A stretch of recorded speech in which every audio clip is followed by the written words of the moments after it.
विपक्षी दलों की बैठक का बेंगलुरु में चल रही है और इस बैठक में कांग्रेस समेत कुल 26 दलों के नेता शामिल हो रहे हैं। बैठक में राहुल गांधी, सोनिया गांधी, मल्लिकार्जुन खड़गे, CM Nitish, Hemant Soren, Mamata Banerjee, RJD supremo Lalu Yadav समेत 26 विपक्षी पार्टियों के नेता मौजूद हैं। अब तक जो खबरें आ रही है उसके अनुसार विपक्ष के गठबंधन का नाम इंडिया रखा गया। हालांकि इसकी पुष्टि अभी नहीं हो सकी है, लेकिन आरजेडी, जेडीयू समेत कई दलों और नेताओं ने ट्वीट जरूर किया। बैठक के बाद सभी नेताओं की एक साझा प्रेस कॉन्फ्रेंस होगी जिसमें सब कुछ स्पष्ट हो जाएगा। तो इंडिया मतलब इंडियन नेशनल डेमोक्रेटिक अलायंस के तौर पर इस नाम की चर्चा हो रही है। हालांकि अभी आधिकारिक तौर पर इसे नहीं कहा गया है, लेकिन जो नेताओं ने ट्वीट किया है उसके अनुसार ये बताया जा रहा है Indian national democratic inclusive alliance इसका नाम हो सकता है और ये नाम रखा गया है। ऐसी बातें सामने आई है, लेकिन फिलहाल इस पर आधिकारिक रूप से ये नहीं कहा गया है। लेकिन कई पार्टियों और नेताओं जो हैं वो इस बैठक में शामिल हैं। इस बैठक में लगभग अब बैठक समाप्ति की ओर है, लेकिन गहन मंथन और चिंतन इस बैठक में हुआ है। और इस मंथन में 2024 लोकसभा चुनाव को लेकर अलग अलग पार्टियों के जो लोग हैं वो कैसे एक साथ मजबूती के साथ खड़े रहें, इसी को लेकर कवायद हुई है। मैराथन एक तरीके से कहा जा चला है और इस बैठक में जो अलायंस का नाम है वो इंडिया हो सकता है और इंडिया इसका नाम रखा गया है। फिलहाल इस बात की जानकारी मिल रही है, हालांकि आधिकारिक तौर पर अभी ये नहीं कहा गया है। सब लोग एकजुट हुए और जिस तरह से संवैधानिक संस्थाओं पर दुरुपयोग कराया जा रहा है, जिस हिसाब से देश की संपत्तियों को बेचा जा रहा है, चाहे किसान हो, चाहे युवा हो, चाहे महंगाई हो, इन सारे जो असल मुद्दे हैं इन पर बात ना करके जो जहर की बातें जो है जो नाकों से चलती है उसकी बात की जा रही है। इसलिए हम सब लोग मजबूती के साथ एक साथ हैं। तो विपक्षी दलों की बैठक चल रही है बेंगलुरु में और इस बैठक में तमाम जो दल हैं 26 दल वो शामिल हैं, उसके नेता शामिल हैं और इस बैठक में गहन मंथन किया गया 2024 लोकसभा चुनाव को लेकर।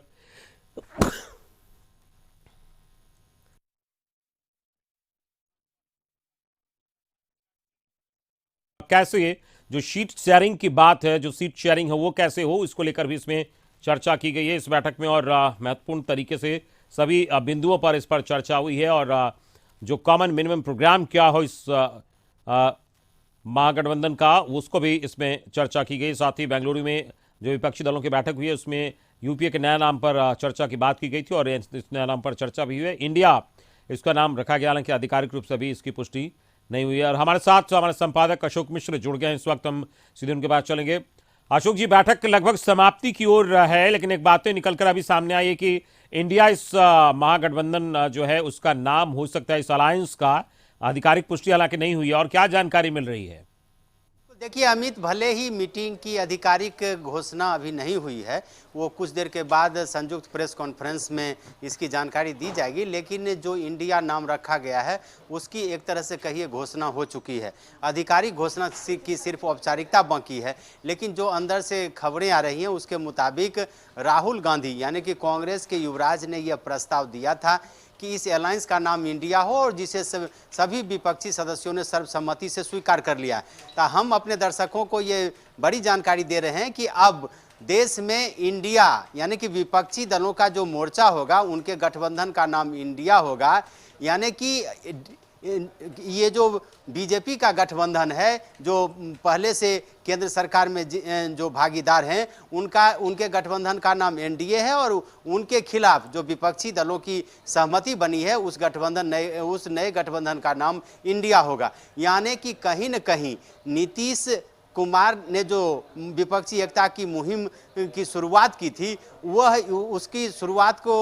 पटना से उसकी शुरुआत हुई थी और आज बेंगलुरु में उसको एक तरह से कहिए कि आकार मिल गया है, उसकी आकृति मिल गई है। और सबसे पहली समस्या जो थी कि आखिर इस गठबंधन का नाम क्या हो, चूंकि सोनिया गांधी यूपीए गठबंधन की चेयरपर्सन रही हैं और पहले जो विपक्षी दलों की एकता थी कांग्रेस के नेतृत्व में वह यूपीए गठबंधन हुआ करता था, तो एनडीए वर्सेज यूपीए हुआ करता था। लेकिन इस नए गठबंधन यानी कि यूपीए जो गठबंधन था उसको विघटित कर दिया गया है और अब नए गठबंधन का नाम इंडिया गठबंधन होगा। यानी कि जो भी डेमोक्रेटिक पार्टियां हैं वो इस गठबंधन के बैनर तले होंगी जो बीजेपी के खिलाफ एक साथ चुनाव लड़ेगी। तो एक सबसे बड़ी जानकारी हम अपने दर्शकों को दे दें कि अब एनडीए के खिलाफ में इंडिया चुनाव मैदान में उतरेगा और विपक्षी दलों की एकता में जो गठबंधन बना है उसका नाम अब इंडिया होगा। तो ये आधिकारिक रूप से भले इसकी घोषणा कुछ देर के बाद की जाएगी, लेकिन आप अगर विभिन्न राजनीतिक दलों के ट्वीट को देखें, चाहे वो जदयू हो, चाहे टीएमसी है या जो विभिन्न दलों का जो ट्वीट अकाउंट है उसके द्वारा उनके नेताओं के द्वारा लोगों को जानकारी दी जा रही है कि अब इंडिया के बैनर तले विपक्षी दल एकजुट होकर के और लड़ाई लड़ेंगे। तो ये एक बहुत बड़ी खबर है और इस खबर में एक खबर से इस साफ है कि बीजेपी को और नरेंद्र मोदी को उन्हीं के लहजे में जवाब देने की कोशिश की जा रही है। यानी कि अब सवाल ये है कि विपक्षी दल जो बीजेपी है वो भी जिस तरह से महागठबंधन के या विपक्षी दल के नेताओं ने नाम रखा है तो उस नाम के ऊपर बिल्कुल अशोक जी, ये जो नाम रखा गया है निश्चित तौर पर इंडिया जो नाम रखा गया है इस अलायंस का कहीं ना कहीं एक जो लोग हैं उनसे कनेक्ट करने वाला नाम है। तो पहले ही एक बीजेपी के सामने एक मुश्किल खड़ी करने की कोशिश हुई है एक नाम को रखने से ही। बिल्कुल, देखिए सबसे बड़ा सवाल ये था कि आखिर इस अलायंस का नाम क्या हो और वह नाम हो चुका है। और अभी अगर आप समूचे देश की बात करें अमित, तो देश में युवाओं की संख्या सबसे ज्यादा है। कहा जा रहा है कि भारत युवाओं का देश है। तो वह युवा अब पुराने भारत के बदले नया इंडिया चाहता है, नया इंडिया देखना चाहता है। तो वैसी परिस्थिति में इस नाम के आगे भी कहीं न कहीं विपक्षी दल के नेताओं की ये मंशा रहेगी कि हम इंडिया को आधुनिक इंडिया, बेहतर इंडिया बनाएंगे और उसके लिए युवाओं की जो सोच है उस सोच को सामने लाने की भी बात की गई हुई। दूसरी बात है कि राष्ट्रवाद को लेकर के जो जिस तरह से बीजेपी विपक्षी दलों को घेरती रही है, तो वैसी परिस्थिति में विपक्षी दलों ने भी अब इंडिया नाम रख करके, अपने गठबंधन का नाम रख करके कह सकते हैं कि वो ये पूरे दावे के साथ कहेंगे कि हम इंडियन हैं, यानी कि हम भारतीय हैं और राष्ट्रीयता की जो भावना है उस भावना को वो प्रदर्शित करने की कोशिश करेंगे।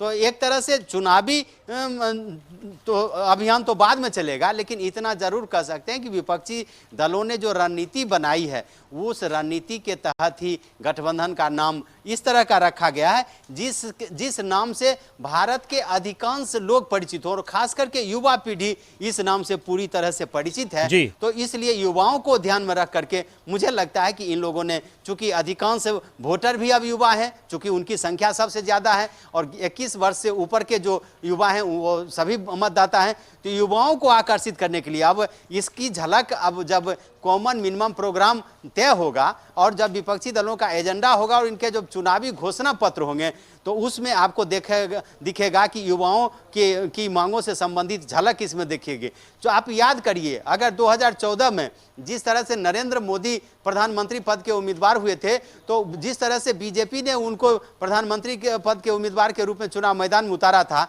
तो सबसे ज्यादा फोकस उनका युवाओं को ही आकर्षित करने का था और उन्होंने उस समय प्रत्येक साल 2 करोड़ लोगों को नौकरी देने की भी बात कही थी, वो युवाओं के लिए थी। तो विपक्षी दल के नेताओं ने भी शायद मैं इसलिए कह रहा हूं कि हो सकता है कि आने वाले दिनों में ये चीज ना भी दिखे, लेकिन विपक्षी दल के नेताओं की ये मंशा रही थी कि जो युवा हैं, चूंकि युवाओं ने ही नरेंद्र